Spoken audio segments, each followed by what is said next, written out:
Assalamualaikum warahmatullahi wabarakatuh.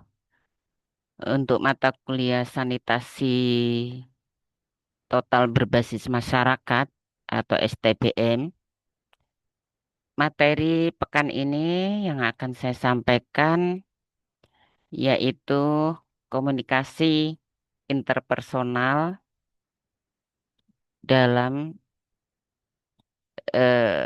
STBM. Komunikasi sangatlah penting dalam berinteraksi, termasuk komunikasi dalam eh, promosi kesehatan atau dalam pemicuan atau dalam pemberdayaan masyarakat. Nah, komunikasi merupakan proses ya, proses menyampaikan pesan atau pendapat atau perasaan atau berita itu ya kepada orang lain. Kemudian ya dapat pula diartikan sebagai proses pertukaran pendapat ya atau proses pertukaran pemikiran atau informasi ya melalui ucapan ya melalui tulisan maupun melalui tanda-tanda.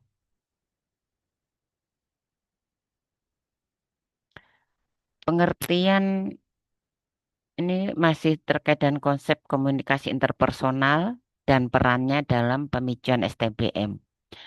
Nah, pengertian dari komunikasi interpersonal tadi udah saya sampaikan ya bahwa proses pertukaran informasi, ide, perasaan, makna atau antara dua orang atau lebih ya melalui kata-kata itu namanya komunikasi verbal dan gerak tubuh itu nonverbal ya yang berlangsung secara langsung dan dua arah dalam pengujian STBM. Nah, dalam konteks promosi kesehatan dan pemicuan STBM, komunikasi interpersonal ini sangat penting ya karena eh, dapat membangun kedekatan emosional ya antara fasilitator dan masyarakat. Fasilitator itu ya yang memberikan pemicuan ya atau melakukan penyuluhan gitu ya. Juga penting juga karena juga untuk eh, meningkatkan pemahaman ya masyarakat ya pemahaman masyarakat terhadap isu sanitasi ya kemudian juga dikatakan penting karena dapat mendorong kesadaran dan perubahan perilaku. Nah, di sini ada komunikasi verbal ya.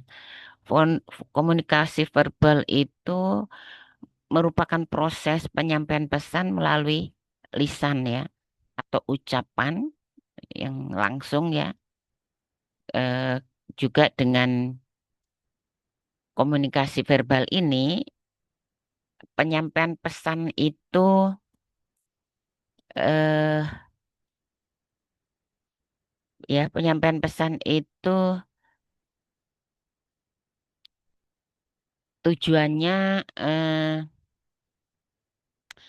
secara lisan ya, secara lisan atau kata-kata yang diucapkan ya.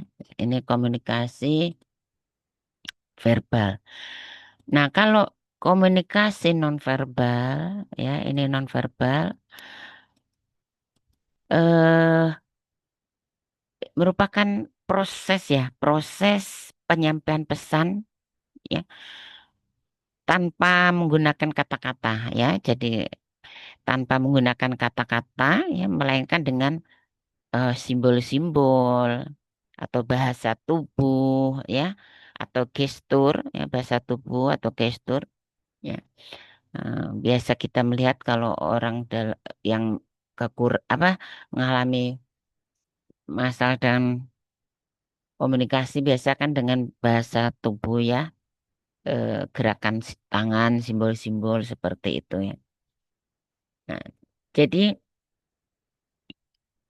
sebagai contoh ya komunikasi nonverbal nih ya, yang eh, seperti misalnya cara berpakaian. Nah, kemudian waktu ya, misalnya cara berpakaian itu sebagai contoh. Kalau kita, kalau biasa kan kalau orang berkabung gitu ya. Nah, itu pakaiannya putih-putih ya. Pakaiannya hitam-hitam ya. Pakaian hitam-hitam itu kan dia mau menyampaikan kepada orang lain bahwa dia sedang berkabung seperti itu. Kemudian simbol-simbol ya. Biasa simbol-simbol gini. Ada tidak salah di salah satu ini ya, orang Chinese kalau tidak salah ya. Kalau sedang berkabung juga dikasih tanda apa tali gitu ya di tangannya gitu, menandakan ini orang yang sedang berkabung gitu ya misalnya. Mungkin kalau kayak orang Islam kan melayat atau takziah nanti kalau yang ada tandanya oh berarti itu tuan ada anggota apa bagian dari anggota keluarga kan seperti itu.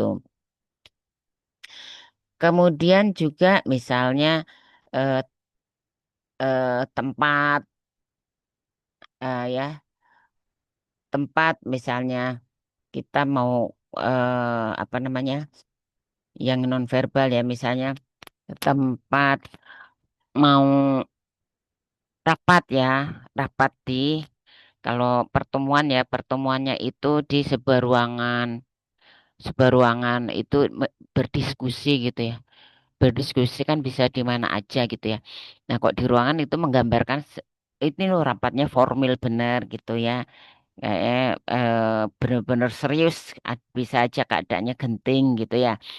Tapi bisa juga ya diskusi itu di tempat yang tempat santai atau di apa namanya di eh, kantin, rumah makan seperti itu ya.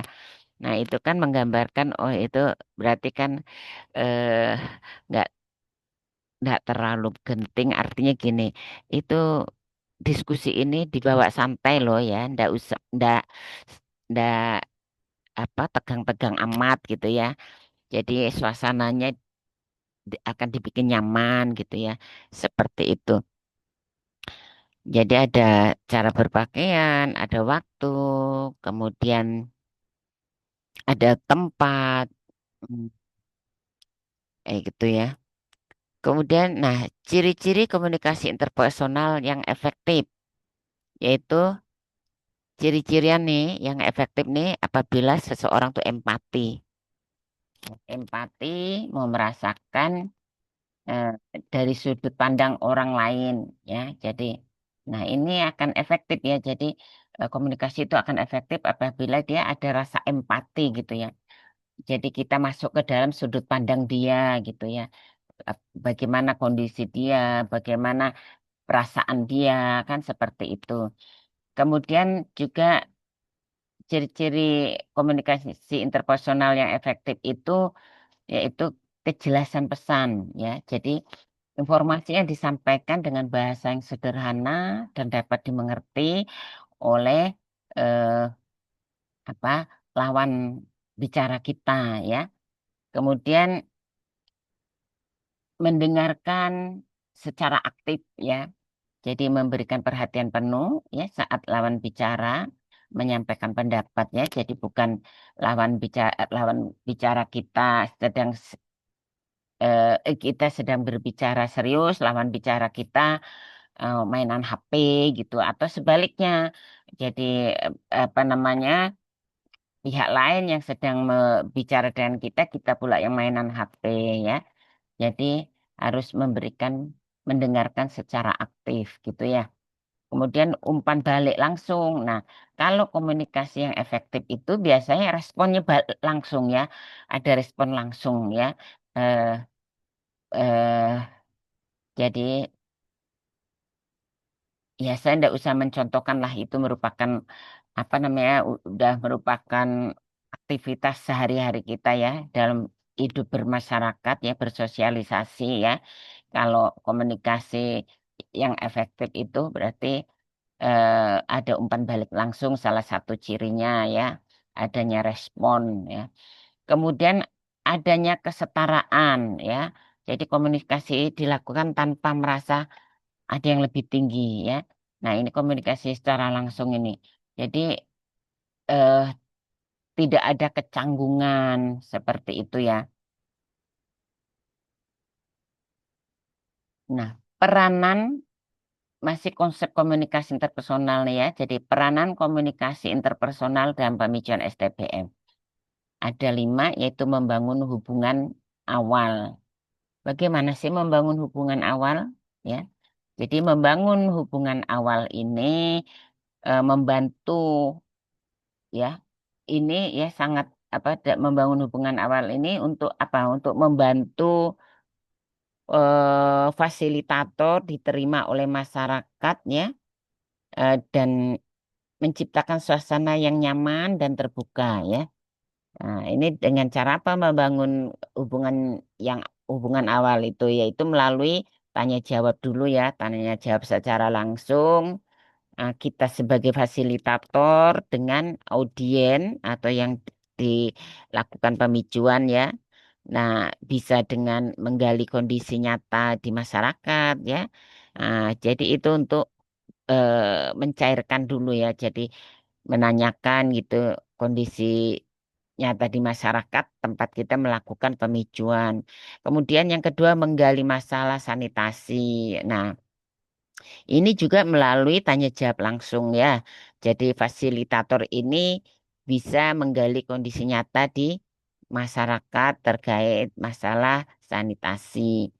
Kemudian menstimulasi kesadaran kritis. Nah, ini perannya jadi peran komunikasi ini. Jadi menstimulasi kesadaran kritis itu em, jadi sebagai fasilitator ini kita sebagai fasilitator ini harus mampu memancing reaksi masyarakat ya melalui dialog ya dan dialog itu yang menggugah ya, eh, yang menggugah. eh Kemudian mendorong komitmen kolektif ya, mendorong komitmen kolektif ini eh, fasilitator ini mengajak masyarakat ya membuat keputusan atau komitmen bersama ya untuk perubahan ya. Nah, itu kemudian mm, kemudian memfasilitasi perubahan perilaku ya seperti itu.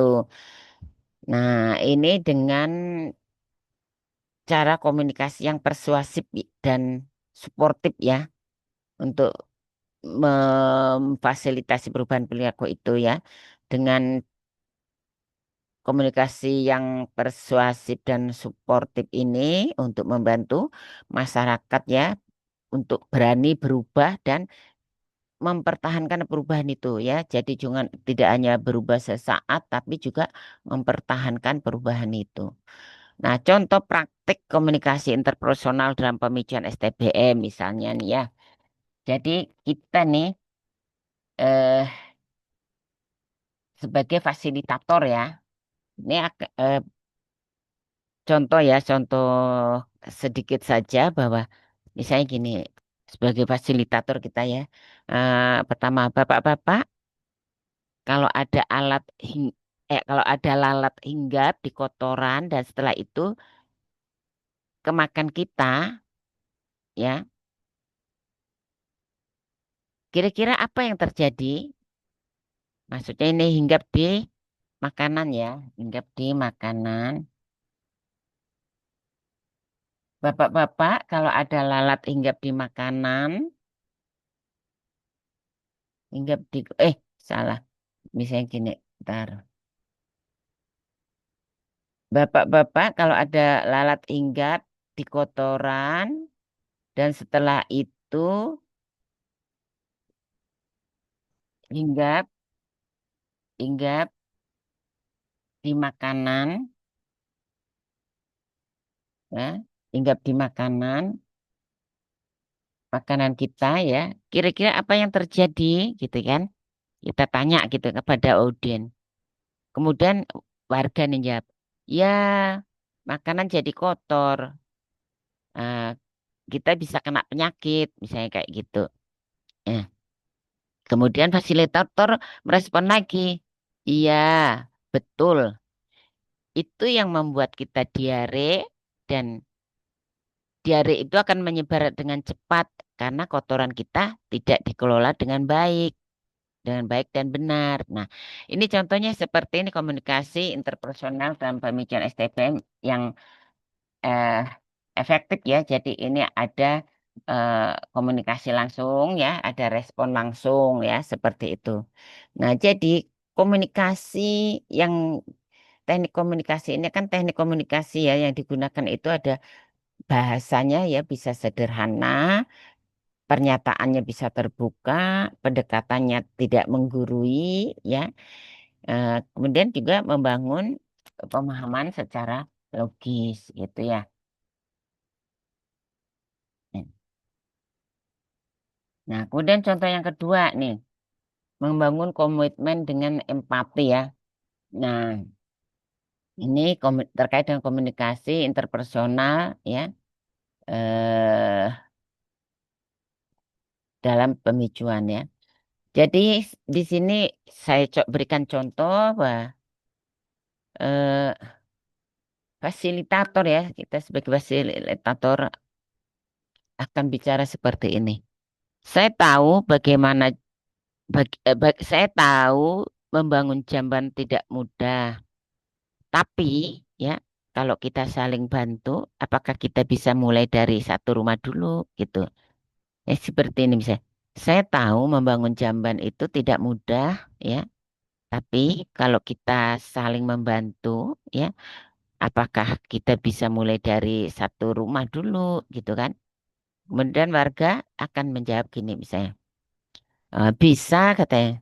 Mungkin kami bisa mulai gotong royong hari Minggu. Nah, ini kan langsung nih ada komitmen ya, ada respon dari masyarakat dan langsung dia tergali ya komitmen itu tergali gitu ya, seperti itu.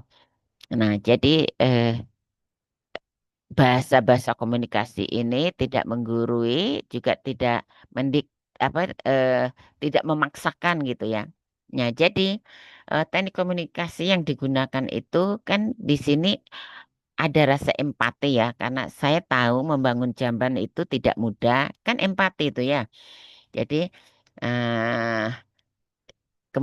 ini ada empati di sini, kemudian ada ajakan kolaborasi kan. Tapi kalau kita saling membantu, eh, kalau kita saling membantu, apakah kita bisa mulai dari satu rumah?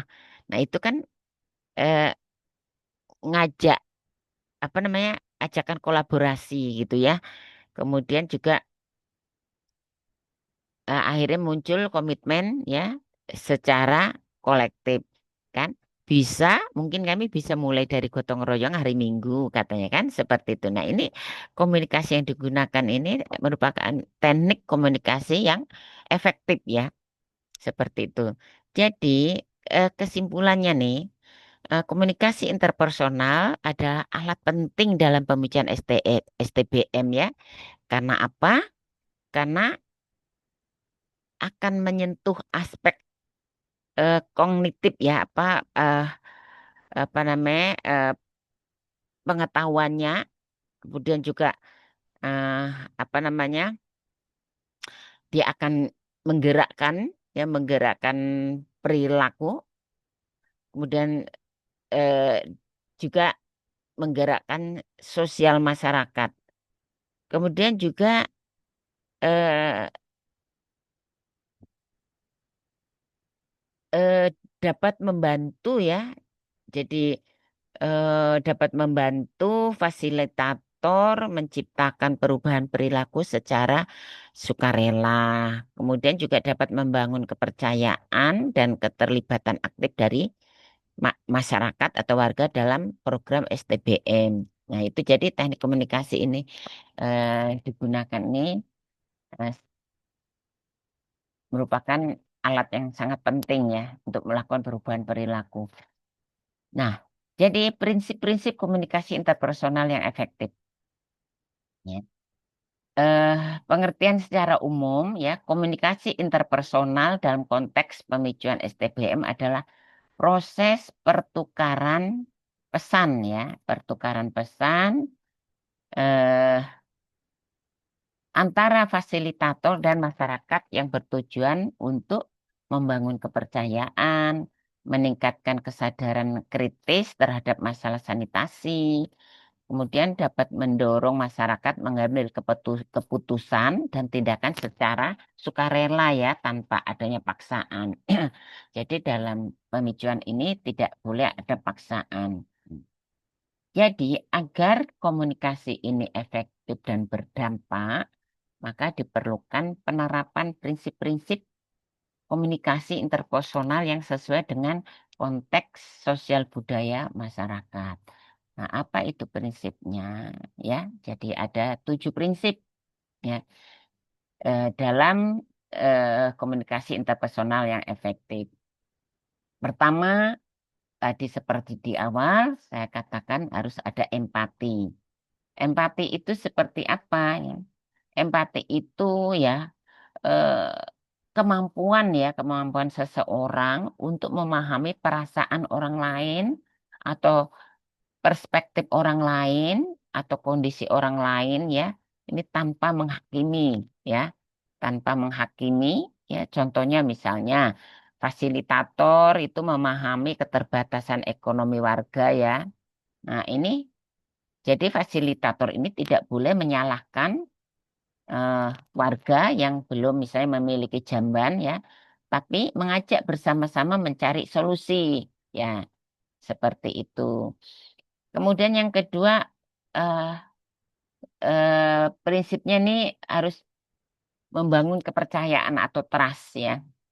Jadi membangun kepercayaan ini untuk membangun hubungan yang aman ya, membangun hubungan yang aman, terbuka ya, dan saling menghargai ya.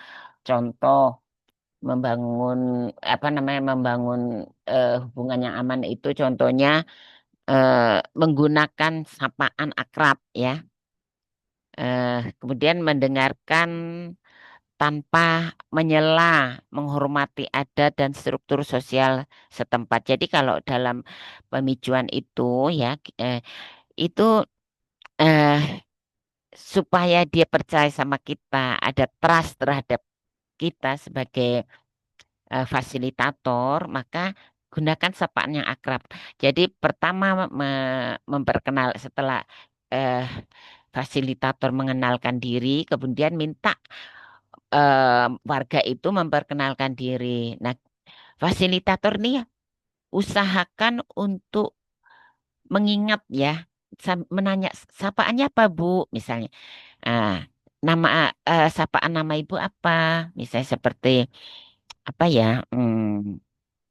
eh Misalnya kan, oh saya nih biasa nama saya Sri Lestari misalnya, tapi orang biasa manggil Cei misalnya gitu kan. Biasa kan yang namanya Sri panggilannya Cei gitu ya. Kayak ponakan ibu kan Sri Suwarni panggilannya Cei gitu kan. Saya ditanya tuh warga eh, apa namanya, eh, eh, ibu siapa namanya? Gitu bilang gitu. Saya namanya Sri Suwarni misalnya. Eh, Pak, biasa ada sapaannya Bu. Siapa panggilan kecilnya atau sapaannya siapa? Panggilan saya tuh Cei. Ah, harus diingat tuh yang Cei. Nanti kalau ketika kita dalam komunikasi interpersonal ya terhadap warga itu sebut langsung namanya. Eh, Bu Cei misalnya. Kan sebagai fasilitator ini kan kita harus bertanya ya, bukan kita menggurui. Jadi tanya terkait dengan jamban.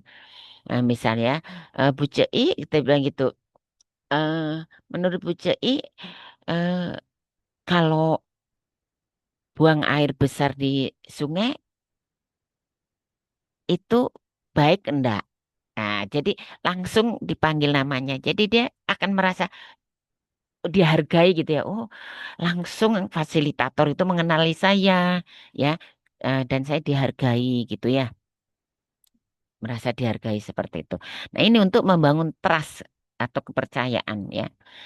Nah, kemudian kejelasan pesan ya. Jadi kejelasan pesan itu jadi fasilitator ini dalam menyampaikan informasi ini dengan bahasa yang sederhana dan jelas ya. Ah, dan harus sesuai dengan konteks lokal ya. Contoh misalnya istilah teknis seperti feses ya.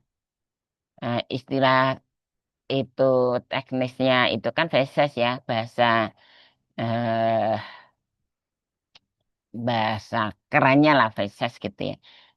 Nah, itu jangan bicara yang feses gitu, yang masih tidak umum bagi warga ya, tapi gunakan istilah sehari-hari seperti kotoran ya, kotoran manusia gitu ya, seperti itu. Itu bahasa yang sederhana. Nah, ini dengan bicara seperti ini, maka dia akan tersampaikan pesannya dengan jelas. Kemudian aktif mendengarkan ya. Nah, sebagai fasilitator ini ya, upayakan untuk aktif mendengarkan eh, apa namanya ungkapan warga ya. Jadi fasilitator ini dengan cara apa memberikan perhatian ya, perhatian penuh saat orang lain berbicara ya. Dia akan merasa eh, senang gitu ya karena dihargai. Jadi memberikan perhatian penuh kepada eh, warga ya yang bicara merespon secara tepat ya. Contohnya misalnya fasilitator ini mencatat nih, jadi bawa kertas dan Mbak Pulpen mencatat nih ah, dan menanggapi curhatannya ya, curhatan warga tanpa memotong pembicaraan ya. Dengarkan dan mencatat seperti itu. Kemudian di sini ada kesetaraan atau equal status ya, kesetaraan. Jadi fasilitator ini harus menghindari ya, upayakan untuk menghindari sikap menggurui ya, dan harus menjalin komunikasi sebagai mitra yang setara ya. Jadi warga ini harus dijadikan mitra yang setara ya, setara dengan kita. Jadi jangan ada kesenjangan ya. Nah, contohnya misalnya gini, eh, eh, tadi di awal kan saya udah menjelaskan juga terkait dengan tempat ya, komunikasi interpersonal yang terkait dengan tempat. Misalnya duduk ini ya, duduk bersama warga, contohnya ya, terkait dengan kesetaraan ini ya, ketika fasilitator memberikan pemicuan itu, maka duduk bersama warga ya. Kalau warga duduk melingkar di tikar, kita pun di bersama warga ya di dalam di lingkaran itu bergabung di dalam lingkaran itu ya, bukan dalam lingkaran atau bagian dari lingkaran itu ya. Kemudian jadi bukan berdiri atau menggunakan bahasa atas bawah lah istilahnya kayak segitu ya. Jadi tidak berdiri, jadi harus mensetarakan ya, mensetarakan seperti itu. Kemudian juga respect ya, harus respect terhadap budaya ya, respect terhadap budaya lokal ya. Jadi fasilitator itu harus menggunakan gaya komunikasi dengan nilai ya, adat dan norma masyarakat setempat ya. Misalnya contohnya gini, tidak menyinggung ya kebiasaan setempat ya. Misalnya kebiasaan apa kalau ada di salah satu ya misalnya terkait dengan BAB gitu ya. eh, Tidak menyinggung kebiasaan setempat itu buang air besar di sungai ya. Nah, itu eh apa namanya?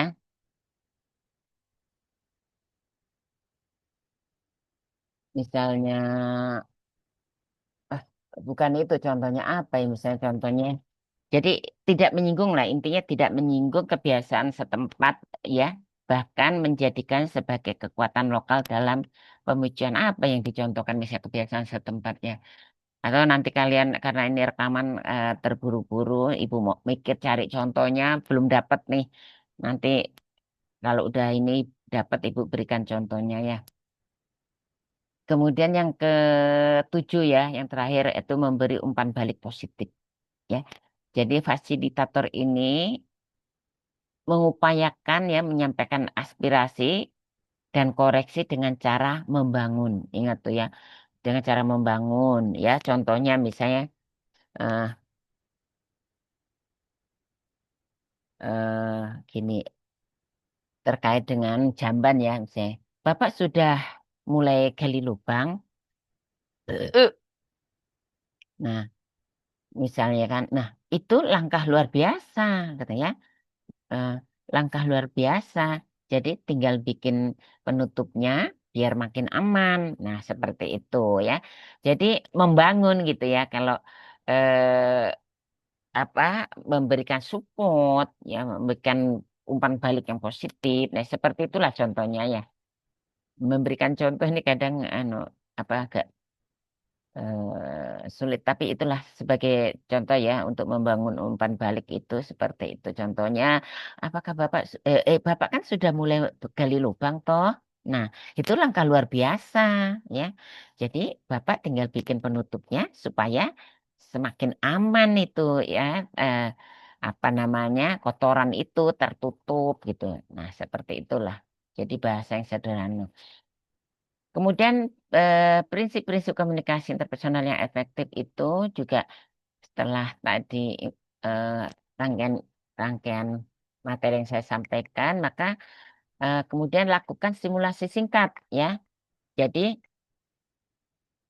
simulasi dengan komunikasi dalam pembicaraan STBM. Nah, misalnya gini, ini kan situasi kita melihat situasinya ya. Bahwa fasilitator ini menemui warga yang enggan membangun jamban nih. Ini situasinya seperti itu ya. Jadi fasilitator ini menemui warga yang enggan membangun jamban karena merasa tidak mampu dan tidak melihat manfaatnya ya.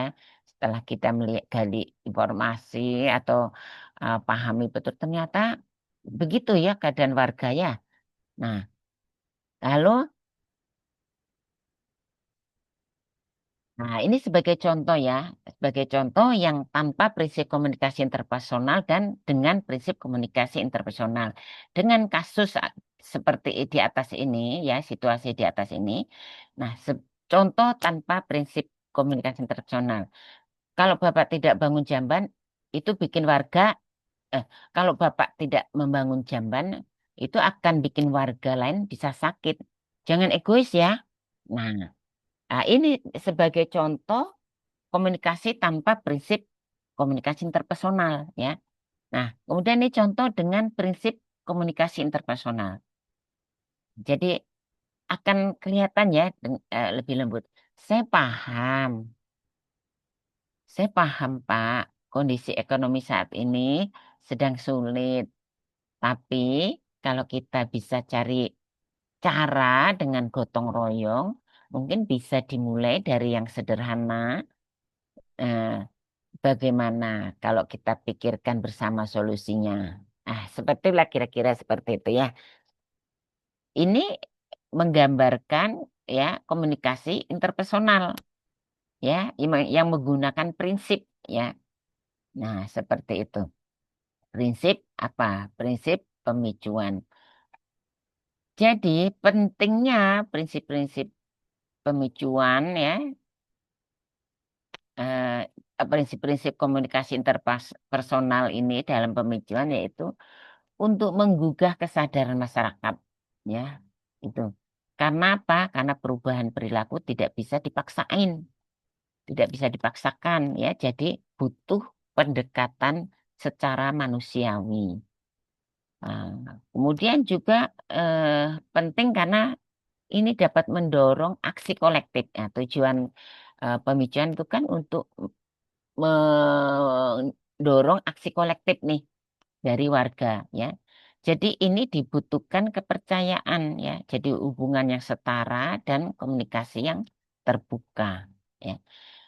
Juga untuk membangun ya keberlanjutan eh, perilaku yang bersih ya setelah kita berhasil mendorong aksi kolektif ya. eh, Kemudian mereka membuat komitmen untuk perubahan perilaku, maka perilaku yang bersih, hidup bersih dan sehat ya, maka membangun keberlanjutan ya dari perilaku hidup bersih dan sehat itu ya. Nah, ini dengan komunikasi yang suportif ya, komunikasi yang suportif dan sifatnya akan memotivasi masyarakat menjadi perubahan yang apa namanya menjadi sebuah perubahan ya. Nah, jadi prinsip yang digunakan ini yaitu terkait dengan komunikasi interpersonal ini, yaitu adanya empati, adanya kejelasan pesan, respect ya terhadap budaya, kemudian adanya umpan balik yang positif ya seperti itu. Nah, masih teknik-teknik komunikasi interpersonal. Ya, dan teknik-teknik komunikasi interpersonal ini yang dapat digunakan untuk membangun kesadaran masyarakat dalam konteks pemicuan STBM ini ya.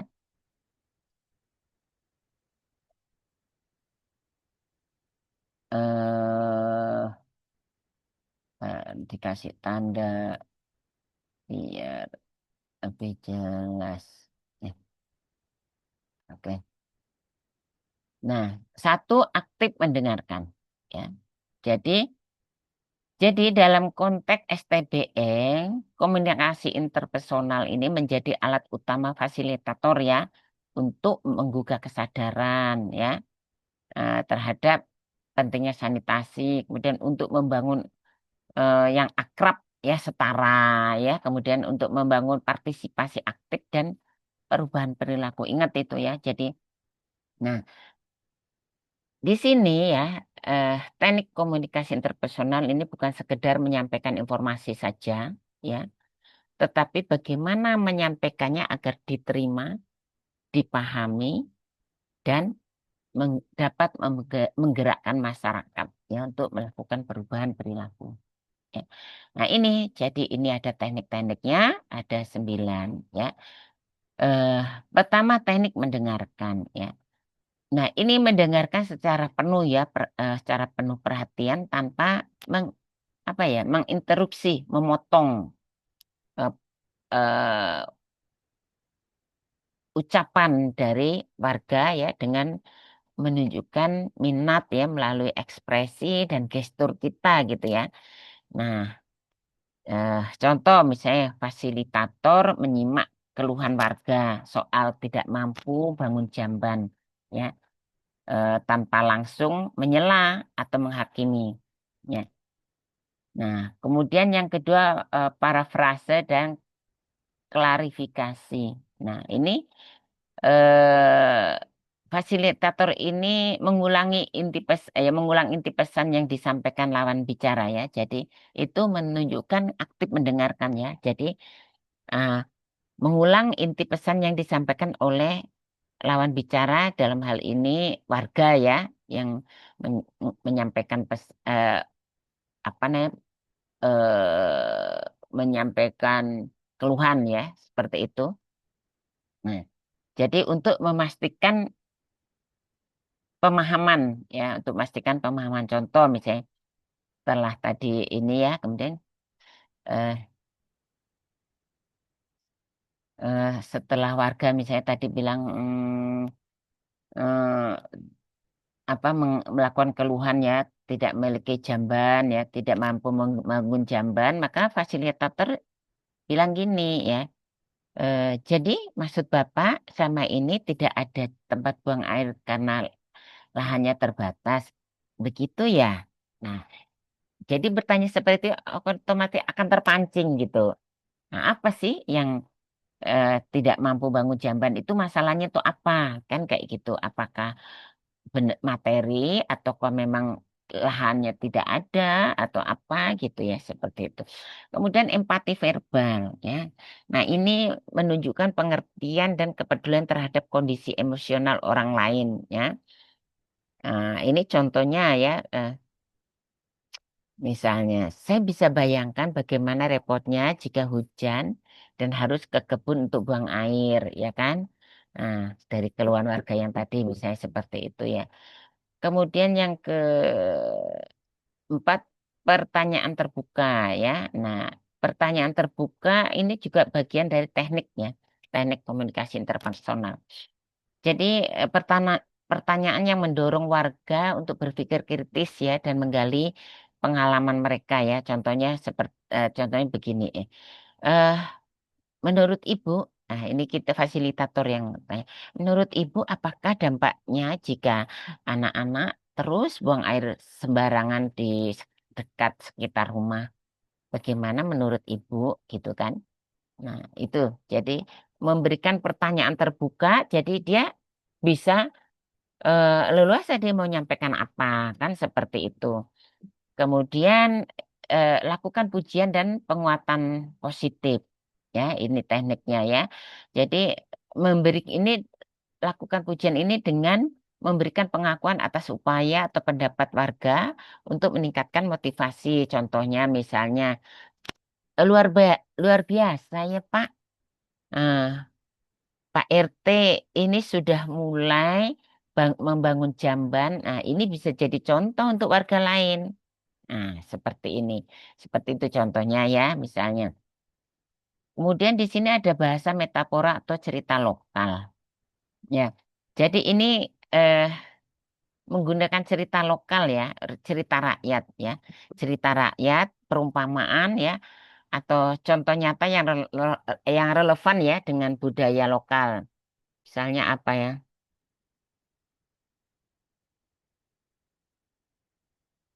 Misalnya gini ya, dulu di desa sebelah tuh, itu ya, eh, ada keluarga yang terkena diare berkali-kali, ya, eh, karena karena apa misalnya?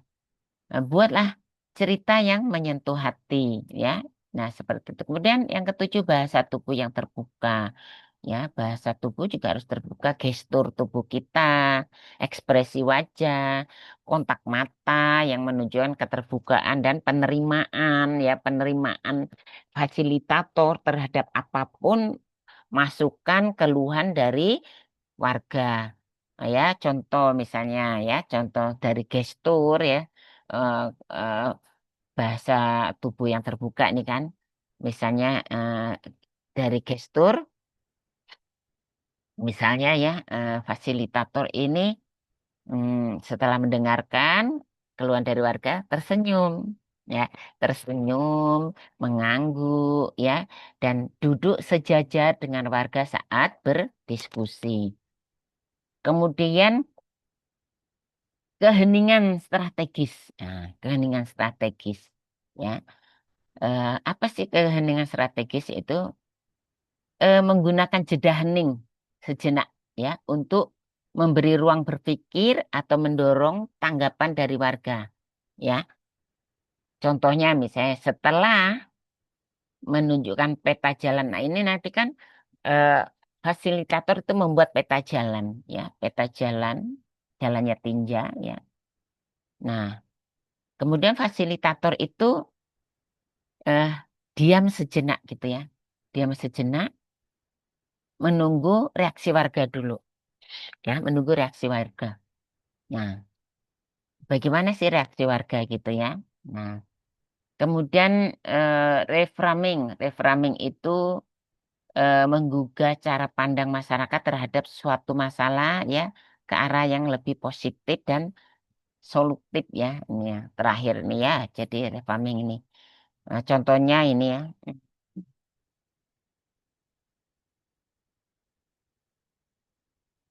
eh Bukannya karena miskin ya Pak ya, tapi karena memang belum tahu ya caranya membangun jamban yang murah dan sehat. Nah, seperti itu ya bahasanya tuh supaya tidak menyinggung perasaan. Kemudian teknik-teknik komunikasi interpersonal masih ya, contoh simulasi singkat ya. Contoh simulasi singkat, contoh sederhana ya. Ya. Hmm, tadi. Ya, misalnya situasinya atau kasusnya warga ini merasa malu ya membicarakan soal buang air sembarangan. Nih, situasinya seperti itu ya. Jadi ini contoh gambaran komunikasi eh, tanpa teknik ya dan komunikasi dengan teknik ya. Jadi eh, kalau malu terus kapan mau berubah? Ini demi kesehatan kalian loh. Nah, ya kan? Jadi hindari yang seperti ini ya, komunikasi tanpa teknik ya. Padahal tujuannya nih sama, ingin adanya perubahan gitu. Tapi dengan cara yang seperti ini, maka ini bukan eh, komunikasi interpersonal yang eh, baik ya, secara teknik ya. Nah, kalau yang di bawah ini contoh yang teknik ya. Yang teknik, eh, misalnya gini, saya paham ini topik yang tidak nyaman untuk dibicarakan ya Bapak Ibu, tapi justru karena kita peduli, penting untuk dibahas secara bersama-sama demi kesehatan keluarga kita semua kan. Nah, seperti itulah kira-kira. Jadi dari ini teknik yang digunakan itu ada empati verbal, bahasa tubuh terbuka, kejelasan pesan ya, juga tidak menggurui. Mengapa teknik ini penting? Ya, karena masyarakat ini merasa ingin dihargai loh ya. Jadi ingin dihargai, jadi komunikasi yang personal dan terbuka itu harus membangun rasa dihormati dan didengar. Nah, juga mengapa penting? Karena menurunkan resistensi terhadap perubahan. Ya, orang ini biasanya kan resist ini. Susah lagi dirubah perilakunya sulit untuk dirubah ya udah resist. Nah, ini dengan komunikasi dengan teknik komunikasi yang baik, komunikasi interpersonal yang baik, maka akan menurunkan resistensi terhadap perubahan. Ya. Jadi pendekatannya yaitu dengan cara empati lebih dahulu ya eh, untuk bisa diterima pada eh, daripada pendekatan yang otoriter ya, memaksakan gitu ya, seperti itu. Juga teknik komunikasi ini yang efektif dan sederhana ini ya eh, akan mendukung perubahan perilaku dalam jangka panjang. Jadi bukan hanya jangka pendek, tapi jangka panjang ya, karena harus dipelihara perubahan perilaku sampai ke jangka panjang. Jadi komunikasi ini yang membangun kesadaran internal lebih tahan lama ya daripada paksaan ya. Jadi makanya perlu adanya teknik-teknik komunikasi ya supaya dapat membangun kesadaran internal warga itu akan lebih tahan lama ya daripada dengan cara apa otoriter paksaan tadi ya seperti itu. Nah, biasanya dalam komunikasi interpersonal ini memang ada hambatan ya. Jadi inilah hambatan komunikasi interpersonal dalam proses pemicuan. Nah, penjelasannya yaitu jenis-jenis hambatan komunikasi interpersonal dalam pemicuan itu satu ya, biasanya ada perbedaan bahasa istilah ya. Jadi, nah, jadi dalam proses pemicuan STBM ini keberhasilan ini tergantung ya sangat tergantung pada kemampuan fasilitator dalam membangun komunikasi interpersonal yang efektif ya. Namun demikian ya, dalam praktek di lapangan, fasilitator kerap menghadapi berbagai hambatan komunikasi, ya, yang ini akan akan mengganggu kelancaran proses pemicuan ya.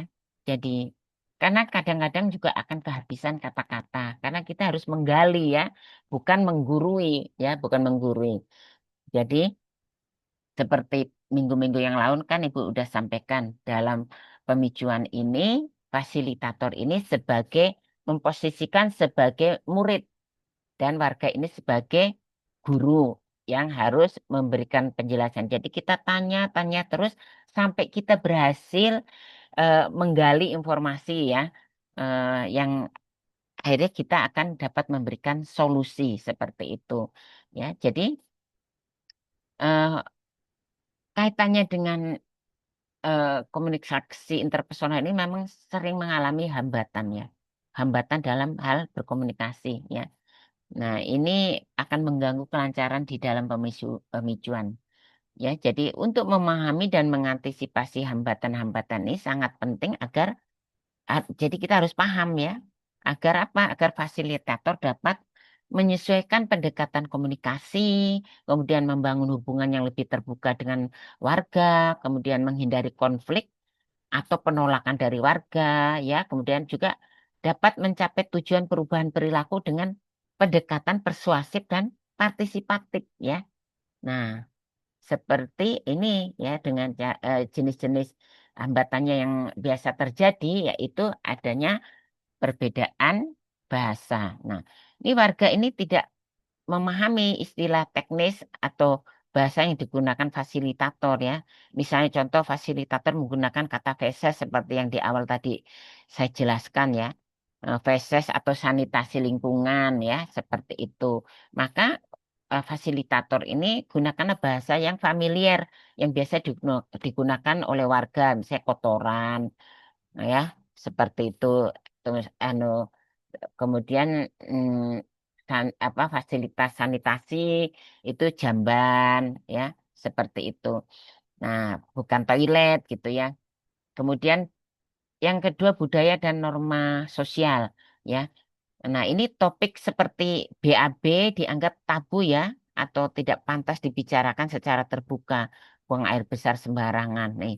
Jadi contoh misalnya gini, warga ini enggan berbicara soal kebiasaan buang air besar sembarangan ya, karena merasa malu atau takut dianggap tidak sopan ya, seperti itu. Jadi harus memahami budaya dan norma sosial di situ ya. Kemudian juga yang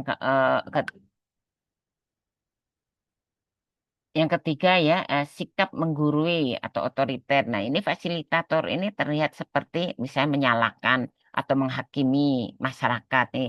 Contohnya misalnya gini, hmm, tadi juga di awal udah Ibu contohkan juga ya. Misalnya, kalau kalian tidak bangun jamban, itu salah kalian.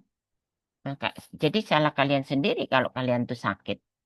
Ya, jadi, nah ini ucapan seperti ini akan menyebabkan warga merasa tersinggung atau bahkan akhirnya menolak perubahan itu ya.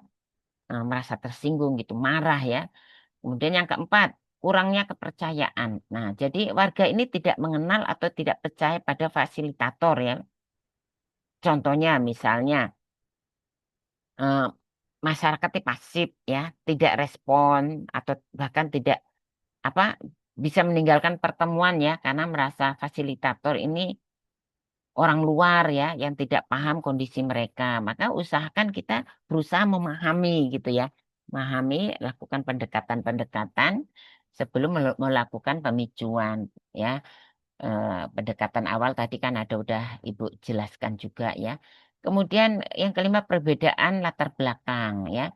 Nah, ini biasanya karena adanya perbedaan pendidikan, pengalaman, atau status sosial ya yang menghambat komunikasi ya, biasa seperti itu.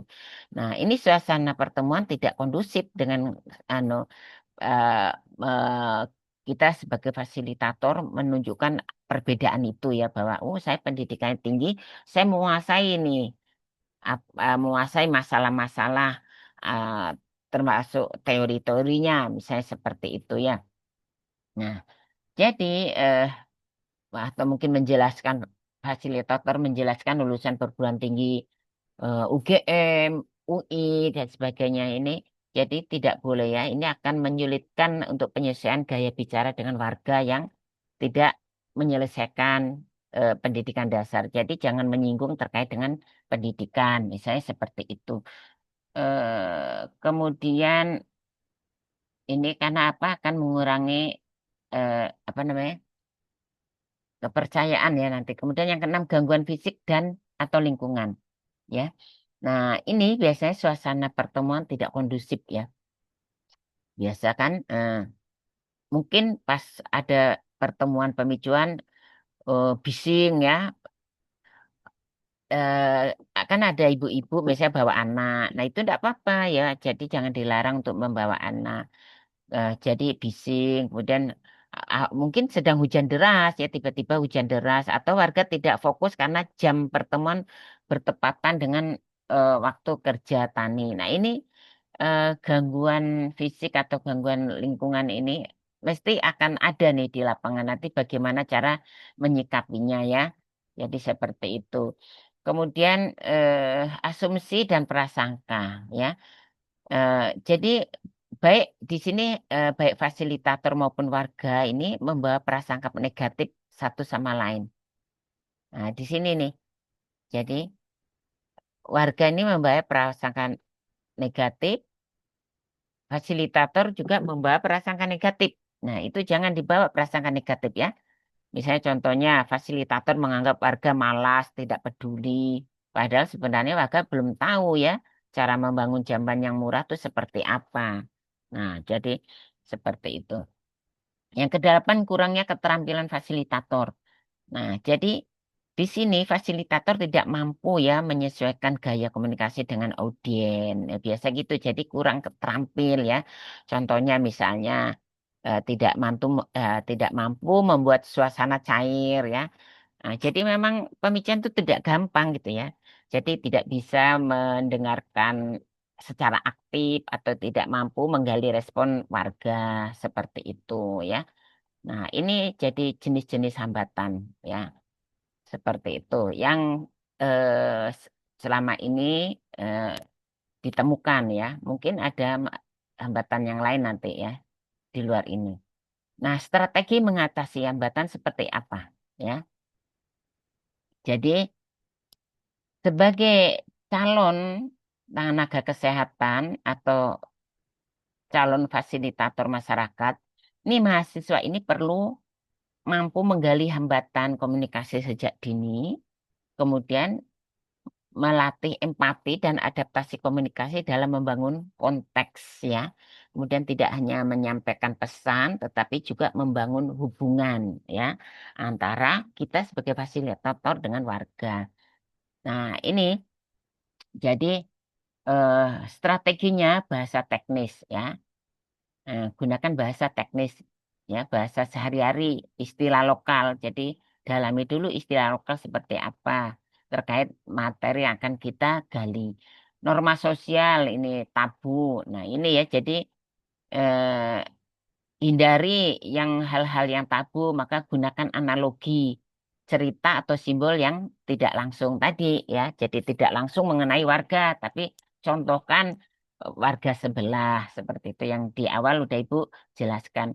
Kemudian kurangnya kepercayaan ini, maka biasanya ini hambatan-hambatan komunikasi ini ya, maka bangun kedekatan lebih dahulu sebelum masuk ke topik sensitif. Nah, tadi cara bangun kedekatan dengan mengenal satu sama lain ya, menyebut nama panggilan dari warga gitu ya, dari individu warga, kemudian sikap menggurui ya. Nah, ini jangan menggurui ya, jadi gunakan pendekatan partisipatif, libatkan warga dalam identifikasi masalah. Jadi gali, ajak gitu ya. Nah, biasanya juga ini ya, hambatannya itu latar belakang ya. Jadi latar belakang akan mempengaruhi gaya komunikasi ya. Jadi maka sesuaikan gaya komunikasi, gunakan contoh kehidupan sehari-hari pada masyarakat. Nah, juga hambatan yang lain gangguan lingkungan. Nah, gangguan lingkungan jadi pilih ya. biasanya ini ada gangguan lingkungan ini, maka pilih waktu dan tempat yang nyaman dan tidak mengganggu fokus peserta. Jadi misalnya mau melakukan pemicuan itu cari waktu yang tepat gitu ya. Jangan hari Minggu. Hari Minggu mungkin orang mau pergi undangan, ya seperti itu. Kemudian kalau hari kerja jangan pagi-pagi. Kalau pagi-pagi emak-emak itu kan mau masak, ya kan? Jadi tidak fokus. Atau emak-emak nih akan jemput anaknya pulang sekolah seperti itu ya. Jadi gunakan waktu yang tepat. Waktu yang biasa dibangun oleh warga sendiri ya. Yang warga mengkondisikan. Nah, waktu apa itu? Misalnya pas arisan ya, waktunya arisan. Itu kan memang warga membentuk waktu itu untuk kumpul arisan. Nah, itu boleh tuh masuk melakukan pemicuan. Kemudian teknik komunikasi interpersonal melalui simulasi role play ya dalam konteks pemicuan. Nah, nanti kita akan melakukan ini ya. Jadi eh, tekniknya aktif mendengarkan. Nah, ini nanti kita insya Allah kita praktekkan ya. Kemudian membangun komunikasi yang efektif ya. Jadi membangun komunikasi yang efektif yaitu bagaimana komunikasi memiliki strategi membangun komunikasi yang efektif baik verbal maupun nonverbal. Jadi strategi membangun komunikasi yang efektif yaitu satu mengetahui siapa mitra bicara kita ya. Jadi dalam komunikasi ini seseorang harus menyadari benar ya dengan siapa eh, kita bicara, apakah dengan camat, lurah, bidan, atau tokoh masyarakat, atau kader, ya. Jadi menyesuaikan ya, mengapa harus mengetahui dengan siapa lawan bicara kita ya, karena dengan mengetahui audien atau lawan bicara kita, seseorang harus cerdas dalam memilih kata-kata ya, ya memilih kata-kata yang digunakan menyampaikan informasi dari buah pikiran kita. Oleh karena itu, kita harus memakai bahasa sesuai dengan lawan bicara kita ya. Nah, sehingga akan mudah dipahami oleh audiens. Kemudian juga mengetahui apa tujuan komunikasi ya. Jadi fasilitator ini dalam pemicuan ini ingin menyampaikan informasi mengenai pelatihan pengelolaan sampah misalnya ya di wilayah A. Nah, apa pendekatan komunikasinya? Ya, seperti itu. Kemudian diketahui nih masyarakat telah memiliki jamban.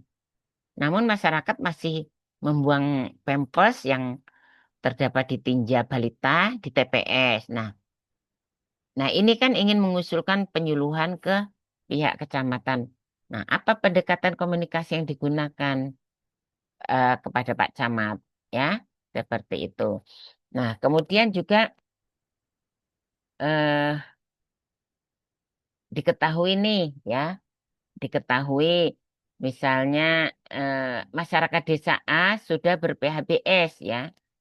Nah, ingin membuat jamban dan TPS, ya. Namun mereka tidak memiliki cukup biaya, misalnya untuk membayar biaya pembuatan TPS secara kontan. Nah, mereka hanya mampu membayar secara cicil pada penyedia jasa. Nah, apa pendekatan komunikasi yang digunakan untuk mewujudkan jamban dan TPS, misalnya seperti itu ya. Jadi terkait dengan ini mengetahui bahasa ya. Jadi pemicuan fasilitas pemicuan ingin menyampaikan informasi tentang stop BABS ini. Jika tujuannya hanya menyampaikan informasi, maka komunikasi dapat dilakukan dengan membuat pengumuman atau surat edaran. Kan kayak gitu.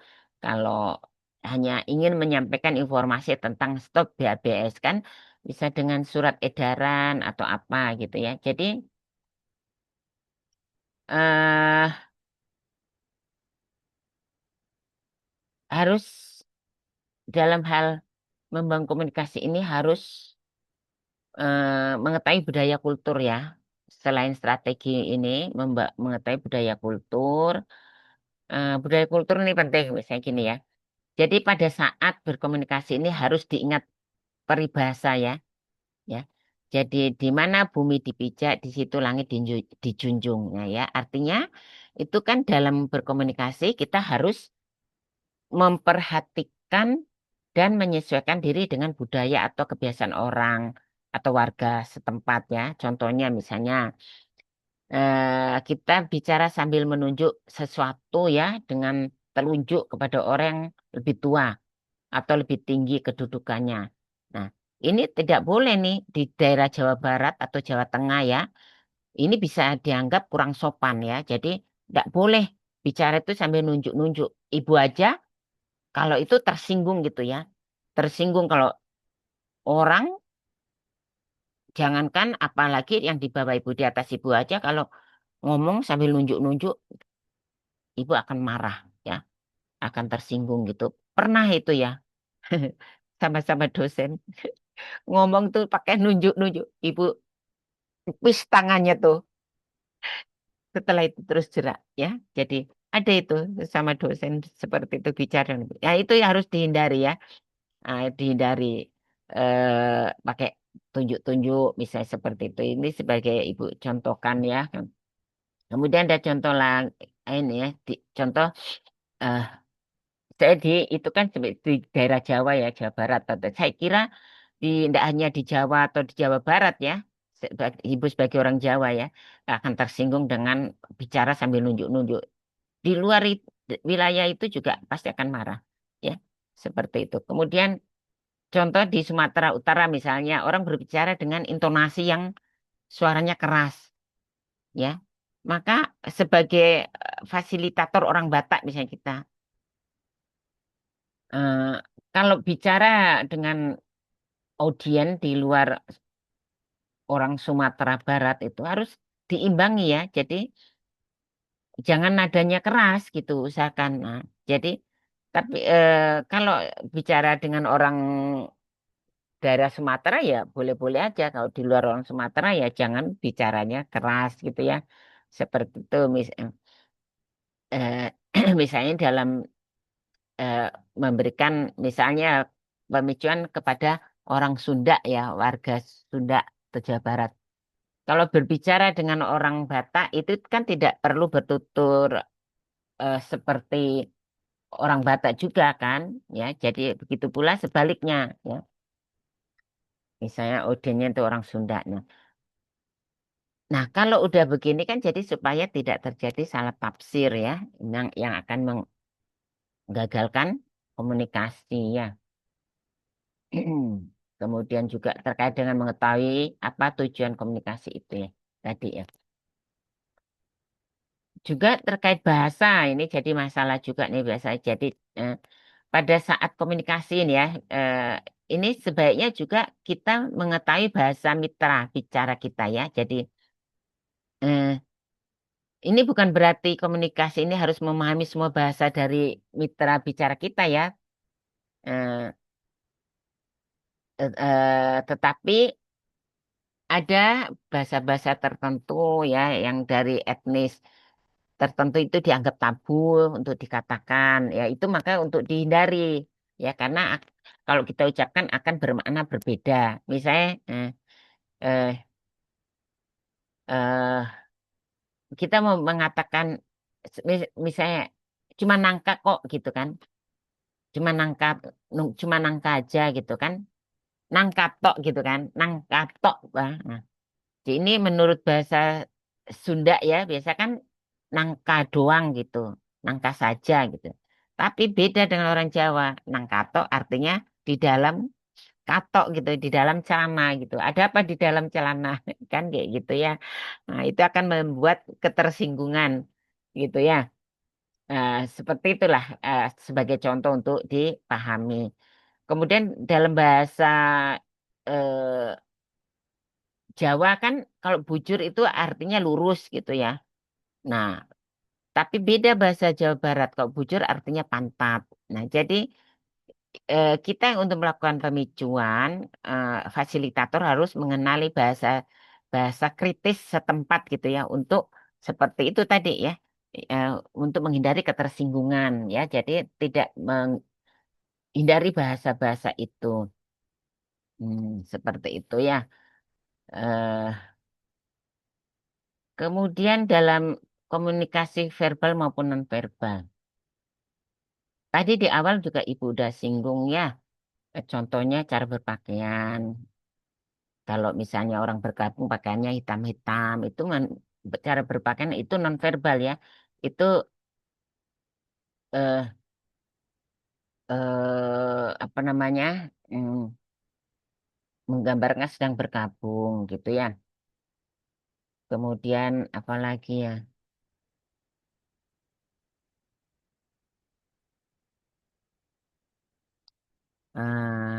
Baik waktunya biar nggak cepet habis. Nah, ini status membangun komunikasi yang efektif ya. Ini sebagai contoh nih ya. Beda nih ya. Jadi kalau ini Pak ini komunikan nih, ini komunikan sedang bicara dengan Pak Camat. Nah, bahasanya kan lain nih. Mau mengucapkan terima kasih atas perhatiannya, ini bahasanya kelas tinggi. Terima kasih atas atensinya, Pak Camat. Nah, seperti itu kan ya. Nah, beda ini kalau sama-sama untuk mendapatkan perhatian warga. Ini sedang diskusi dengan warga nih. Maka ini kan komunikan nih, fasilitator. Ini ngomongnya harus begini. Terima kasih atas perhatiannya Bapak Ibu. Seperti itu ya. Jadi ada perbedaan cara bicara. Nah, efektivitas komunikasi interpersonal dalam membangun kesadaran dan perubahan perilaku masyarakat ini ya. Ini eh, ada komponen kejelasan pesan. Nah, ini jadi pesan ini disampaikan dengan bahasa yang sederhana, tidak ambigu, dan mudah dimengerti oleh masyarakat. Kemudian empati ya, fasilitator mampu menempatkan diri dalam sudut pandang masyarakat ya, memahami kebutuhan dan perasaan mereka. Ini di awal juga udah Ibu jelaskan secara berulang-ulang, ini secara tertulis udah Ibu jelaskan lagi. Kemudian harus komponen kredibilitas yang harus dimiliki oleh fasilitator atau komunikan ya. Jadi masyarakat ini percaya supaya masyarakat percaya bahwa fasilitator memiliki niat baik dan kompeten dan memahami kondisi mereka. Kemudian adanya keterbukaan. Jadi komunikator ini atau audien ini eh, melakukan dalam komunikasi dilakukan secara jujur, tidak menutup-nutupi dan tidak mendorong masyarakat untuk berbicara atau apa namanya memaksakan gitu ya, tidak boleh seperti itu. Kemudian timelines ya komponennya. Jadi informasi yang disampaikan pada waktu yang tepat sesuai kebutuhan masyarakat ya. Jadi harus pahami itu timeline ya. Jadi eh, kemudian juga yang umpan balik tadi di awal juga ya. Jadi fasilitator mampu menerima dan merespon tanggapan masyarakat secara aktif dan terbuka. Ini efektivitas komunikasi interpersonal ya. Jadi perubahan perilaku masyarakat terutama dalam konteks sanitasi dan kesehatan lingkungan ini tidak hanya bergantung pada penyediaan informasi atau fasilitas, tetapi sangat dipengaruhi oleh bagaimana informasi tersebut disampaikan ya. Jadi disinilah komunikasi interpersonal ini berperan penting sebagai jembatan antara pengetahuan dan kesadaran ya. Eh, dan ini akan menjadi perilaku yang nyata ya. Jadi dalam pendekatan STBM, keberhasilan pemicuan ini sangat tergantung pada sejauh mana fasilitator mampu berkomunikasi secara efektif dengan warga atau masyarakat dan bagaimana fasilitator membangun relasi sosial yang setara, terbuka dan berempati ya. Jadi efektivitas komunikasi interpersonal ini adalah tingkat keberhasilan komunikasi dalam eh, mencapai tujuan membangun kesadaran dan perubahan perilaku, meningkatkan keterlibatan emosional, meminimalkan hambatan budaya psikologi sosial, juga membangun kepercayaan, pemahaman bersama, dan kolaborasi. Seperti itu. Nah, strategi, eh, ini ada contoh ya. Nah, ini sebagai contoh komunikasi yang efektif dan komunikasi yang tidak efektif. Contoh, Bapak dan Ibu, saya bukan mau menggurui, tapi saya ingin kita diskusi bersama apa dampaknya jika anak-anak kita terus bermain di tempat buang air besar sembarangan. Nah, ini ya. Jadi, ini komunikasi yang efektif, ya. Tapi bahasanya tidak seperti ini tadi ya, agak lembut lah gitu ya. Kemudian contoh yang kedua, komunikasi yang tidak efektif. Kenapa desa ini makin jorok? Kenapa desa ini masih jorok? Sudah tahu tidak sehat, tapi tetap saja buang air sembarangan di sungai. Nah, seperti itu ya.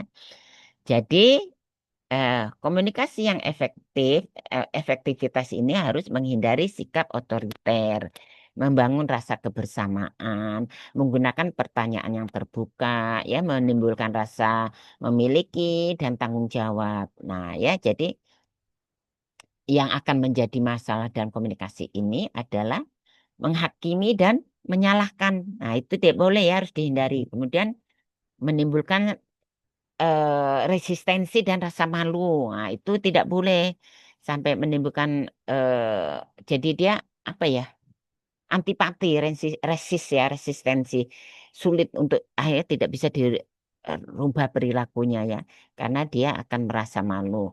Kemudian jangan sampai juga sampai tertutup nih ruang dialog ya. Jadi itu masalah-masalah itu. Jadi maka gunakan komunikasi yang efektif ya, hindari komunikasi yang tidak efektif ya. Nah, strateginya meningkatkan efektivitas komunikasi STBM yaitu gunakan bahasa lokal, hindari istilah teknis, gunakan istilah yang akrab sesuai budaya setempat. Bangun hubungan emosional, sapa dengan ramah, datangi rumah warga secara informasi lebih dahulu, carilah informasi lebih dahulu, gunakan media visual dan cerita, gunakan gambar, peta jalan tinjau, atau cerita rakyat sebagai pembukaan diskusi, kemudian ajukan pertanyaan yang menggugah, ya, bagaimana jika anak kita jatuh sakit karena main di dekat kotoran, nah seperti berikan umpan balik, ya, langkah kecil yang ibu lakukan itu sangat berarti loh Bu, nah seperti itu ya. Baik, terima kasih materi yang sudah sampaikan ini nanti akan saya share. Eh, Assalamualaikum warahmatullahi wabarakatuh.